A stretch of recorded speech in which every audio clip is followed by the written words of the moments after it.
Hey there guys, this is Christie from Dostoevsky in Space. Today I'm starting my June wrap-up / July TBR, so today it's June 6th. I had some books to talk about, so we'll just jump straight into it. First of all, we have Shadow and Claw by Gene Wolfe, which I've actually only read The Shadow of the Torturer, which is the first of a quartet of books. Shadow of the Torturer is, like I said, the first book, and we're following Severian, who is an apprentice in the Guild of Torturers. He's exiled fairly quickly in the book because he cannot follow the rules of his guild, which would force him to torture people without remorse and to not have any mercy on them. And he just can't, he finds that he can't do that. So it's really kind of a tale of him growing up and finding what his values are. On his exile, he serves as an executioner instead, which apparently is not as hard for him as being a torturer. And he carries this giant sword around called Terminus Est. Really, it's very much a journey plot. He's journeying throughout the land of Earth, and it's spelled U-R-T-H. So we know that it's actually far, far future sci-fi kind of Earth when the sun is dying, and in one breath it'll be talking about the ruins all over the place and how people live in squalor and how everybody, you know, there's like guilds, and then there's these edifices created by rulers, and then in the next breath it will talk about spaceships. It's just a wild setting, and that's really what I love about it, is the setting. I really can't get over the setting. I think it's fascinating. So there's a lot of kind of foreshadowing, but I don't want to spoil anything for you guys. So I just look at this cover, like, thank you. It's really, really gorgeous. Am I right? Both of the books are. This is a bind up of the first two books, and I also have the bind up of the other two books somewhere around here that I will continue reading because I am buddy reading this with a whole group. It's kind of like a read along that we're doing, and it's just fascinating. There's all these references to our world as well. There's a picture of a man on the moon, which is very recognizable, although I missed it, but Tom from LA Books noticed it. So anyways, there is some kind of really uncomfortable moments for female readers and female characters in here. I do know that this author, he loved the writings of Clark Ashton Smith and, you know, introduced a book of his best, short fiction, and I love that book of short fiction as well. Both of them have very similar mystical tones to their sci-fi. It's just so unique. Then we have Sailor Moon, which is a shoujo manga, which is a manga for teen girls. We're following a group of, what are they called? Sailor Scouts. And there's a Sailor Scout for various planets. So this is Sailor Moon. She's a regular teenage girl who likes to avoid her school and responsibilities and go play games and hang out with her friends. It turns out when she adopts a cat named Luna, Luna tells her, Luna is not really a cat, but Luna tells her that she actually has these powers, and she is actually Sailor Moon, who is a guardian of the solar system. And so they find some friends, they defeat some evil. It's great fun stuff. This was recommended to me by Jennifer Brooks because I asked her, I was like, I'm really looking for things that I can recommend to the teenagers at the library where I work. She was like, Sailor Moon, read it. So I did, and it was great. So I need to read more shoujo. I haven't read any other shoujo aside from Fruits Baskets, and I finished Fruits Baskets. I loved it, so I need to continue reading some more. And some shonen too, Shonen Jump. I read some of One Piece, but only like the first 2 or 3, and I really enjoyed them. I just haven't continued because I don't know. Anyways, the next one that I finished, actually I finished this one first, actually, if we're going in order, was Appointment with Death by Agatha Christie, which I read for a read-along in Emma the Bookish Princess's Discord. This is a mystery, and it's set in Jerusalem. An old lady named Mrs. Boynton dies, and it's thought at first that, you know, she has heart trouble, and so all this hiking, you know, wasn't a great idea for her. But it turns out that she's actually a really unlikable person, and a lot of people don't like her, including her family. So she used to be a prison warden when she was working. And then she has made her home kind of like a prison for her kids, and everybody who runs into them remembers them and how unpleasant she is. She likes kind of emotionally torturing them. She has stunted her children by refusing to let them go away from her. She just has this power over them and they can't break free, and it's very abusive. And I just found the psychology of this really fascinating. I loved it. I thought it was great. I listened to the whole thing and I thought it was very gripping. There's that. Next, we have All Creatures Great and Small by James Herriot. This is a memoir of a Scottish veterinary surgeon in the English Dales, and he moves there for the job, and his boss is quite a character, but he falls in love with the people of the Dales, the animals of the Dales, the setting of the Dales, and a particular woman in the Dales. He just ends up really loving the area, and it's really such a pleasure to listen to or read his experience, because he talks about a lot of things that you don't think of vets having to go through, but they do. So if you're not into the nitty-gritty of like bodily fluids and cavities, this might not be the book for you, because it starts with him like shoulder deep in a cow. So it covers like births, having to put animals down, infections, like really gruesome ones, just all these fascinating details about the gory mess of life. The humor is great too. It's so English, because there's all these stressful situations that are just very trying for him, like a 1 a.m. call, or everybody doubting you because their uncle said, this is how you really take care of this issue, and stuff like that. And he just has to be so polite, and it's not easy to be polite in a situation like that. And it was such a pleasure, because I think James Herriot was the kind of man who really found something of value in every situation and every person that he met. I was highly entertained. He's so lovable. I was constantly laughing.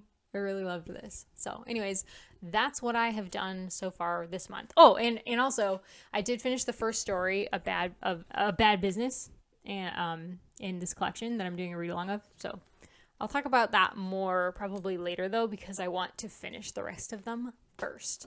Whoa. Anyways, okay, I hope you guys enjoy this, and I'll talk to you again soon.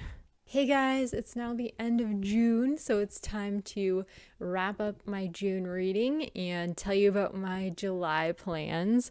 It's June 30th. I've only actually finished 2 more things since I talked to you last, so this wasn't a super heavy finishing books month for me. But I'll start off with A Bad Business, because I did finish this short story last time I had talked to you, but I didn't talk to you about it. But I did put out a video already that was like really in-depth about it. I really, really loved this story. These short stories are already some of my favorite things that I have read this year. They're by Fyodor Dostoevsky, and if I wish I had the books with me today, but I'm just not well enough to carry things all over the house. So I'm going bookless today. Basically, in my opinion, this book is about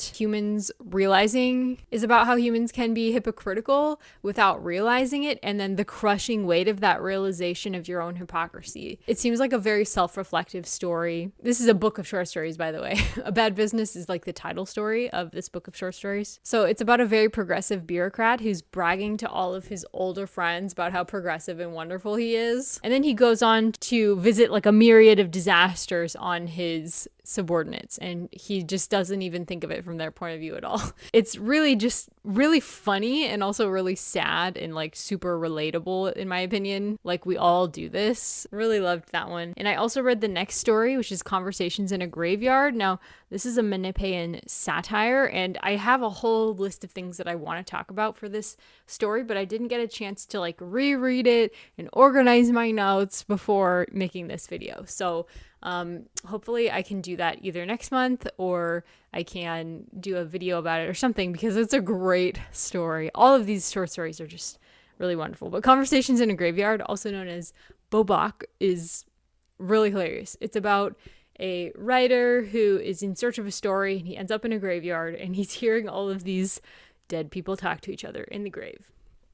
And they're just like they were in real life. They're completely banal and just want to have a good time. It's pretty funny. It's wild. So next we have The Girl with 7 Names. I didn't write down her name, which is like, it's like Hyosun Lee or something like that. I apologize, Miss Lee. But anyways, it's about a North Korean who, when she's a teenager, she runs away to visit some family in China over the border, and then she is never allowed to come back into North Korea. And so it's just such a trial for her being away from her family, and like she almost gets sex trafficked when she runs away from her family in China. She tries to make it to South Korea, and then she finds out that South Korea is like a really difficult place for North Koreans to live, and it's just like on and on, the difficulties that she went through. But she was a very strong person, and she is now an advocate for North Koreans so that people can learn more about what it's like for people who are seeking asylum. I have some quotes here about her thoughts on South Korea, which was very interesting because she is technically an outsider to South Korea, but also became a South Korean citizen. In South Korea, social status matters a lot, but it is not hereditary like it is in North Korea. It is determined through education, and although education is a great leveler in South Korea, even the children of the wealthy get nowhere if they do poorly at school. It brings with it oppressions of its own. It's partly why South Koreans are, according to surveys, the unhappiest people in the developed world. And this is something that I've just heard a little bit about through what I've learned about South Korea. Like, you can't take my word for it, so I'm just quoting sources because that's all I really know. But everybody is so heavily educated in South Korea that it's like 80% or something of people going through school end up with a degree. And so you just it's like torturous, the amount of extracurriculars that you have to do to get ahead. And even people whose jobs don't necessarily need degrees, like K-pop singers, they often get degrees as well. As crucial as education in South Korea is, it's not an end in itself. It's the means towards status, and social status is the insurance against the fear that everything may one day turn upside down. In a country that went from being third world to the world's 14th biggest economy in the space of one lifetime,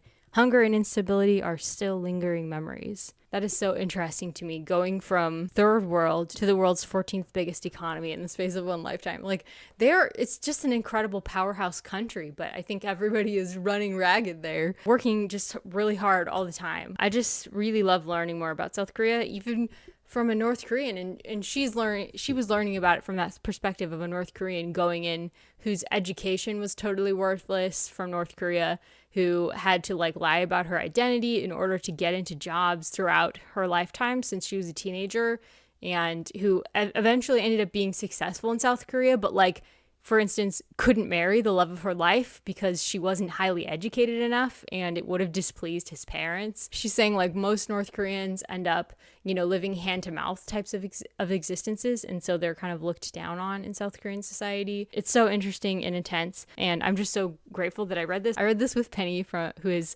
Cat Lady Book Nook on Instagram. It was just good to have support going through this because it was quite a journey. It was really, really intense. Okay, and that is it. That's all I finished. I did do a vlog where I tried a chapter of a bunch of different books, like 5 different books or something. So that was my last vlog. So I'll link that up here if you want to check it out.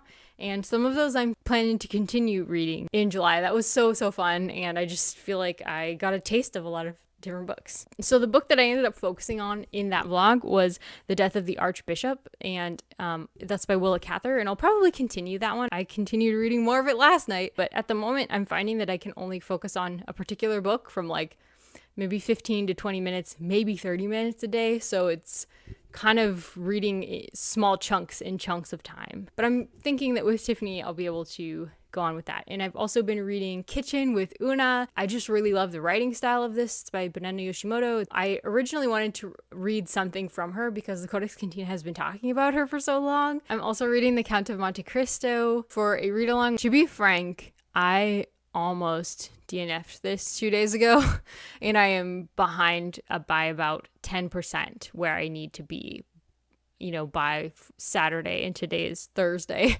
I doubt that I'll be able to read a whole 10% in 2 days. It's a very plot-driven adventure work, and it reminds me a lot of Robert Louis Stevenson's work. It keeps kind of devolving off into character backstories, and that just may be where I am in the story. I'm at like 30%. There wasn't a lot of backstory in the beginning. Maybe there's all the backstory right now. Regardless, I'm not enjoying it entirely right now, so I'm gonna continue with it because so many people have been like, it's my favorite book ever. It just may not be the kind of classic that I like, simply because it's so long and it's lacking some of my favorite things that I often find in classics.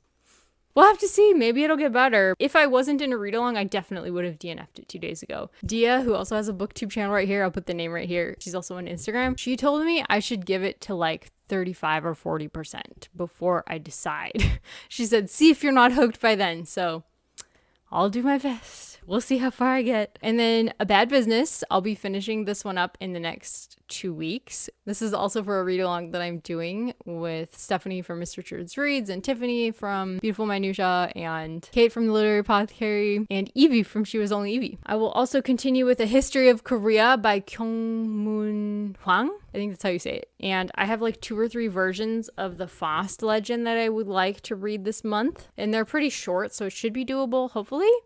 I've been working on Goethes Faust? I can't say it. I'm sorry. So, and that one was harder for me before I started my recent medicines. I really was trying to read it and couldn't. But that's another one that's on Namjoon's bookshelf. So I'm just like determined I'm gonna read it. And it will be my first work by that German author. But there's a couple other ones that I would also like to read. Also, I'm reading Life in Motion by Misty Copeland on audiobook. I'm like 60% through that. That's what I'm loving the most right now. I'm listening to that on audiobook, and memoirs are like the new thing for me. They're so fun. And lately, because I've been really struggling with focusing again and not sleeping well, I've been reading The Pursuit of Love by Nancy Mitford, which is just funny. And that is an autobiographical novel about some like upper class English families that I never heard of them. I don't know anything about them, but this book is very, very funny. She's writing it right now from her young girl's perspective and with her cousins, and they're all just getting into the kind of mischief that kids get into. She just has such a witty way of phrasing her descriptions of her family. And it actually set off like a Mitford craze, and I can see why. So I'm really enjoying that right now.